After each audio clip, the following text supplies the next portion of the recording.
தொகுதியை தேர்வு செய்த விஜய் இவ்வளவு டிமாண்டா? தமிழக வெற்றிக்கழக தலைவர் விஜய் முதல் முறையா சந்திக்க போற சட்டமன்ற தேர்தல் அப்படிங்கறதால அரசியல் களம் வழக்கத்தை விட சூடு பிடிச்சிருக்கு. மும்முனையா இருந்து வந்த போட்டி இந்த முறை 4 முனை போட்டியா மாறி இருக்கிறதால வாக்குகள் பிரிகிற அபாயமும் அதிகமாகியிருக்கு. விசில் சின்னம் ஒதுக்கப்பட்டதுக்கு பிறகு வேகம் எடுத்திருக்கிற தாவேகா கூட்டணிக்காக கதவு திறந்து வெச்சும் யாரும் வராததால தனித்தே போட்டியிடலாம்னு விஜய் முடிவு எடுத்திருக்கிறதா ஆல்ரெடி டாக் போற நிலையில அவர் போட்டியிட்ட தொகுதி குறித்தும் தகவல்கள் உலா வருது.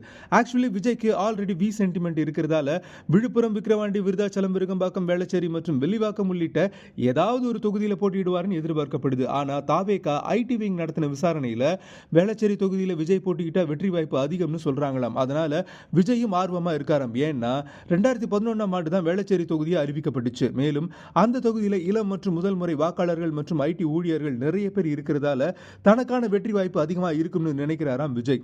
மேலும் தாவேகா இன்று 3வது ஆண்டு விழாவை ரொம்பவே கோலாகலமா கொண்டாடி இருக்கு. அதன்படி கூடிய சீக்கிரமே வேட்பாளர்கள் பட்டியலையும் விஜய் வெளியிடுவார்னு எதிர்பார்க்கப்படுது.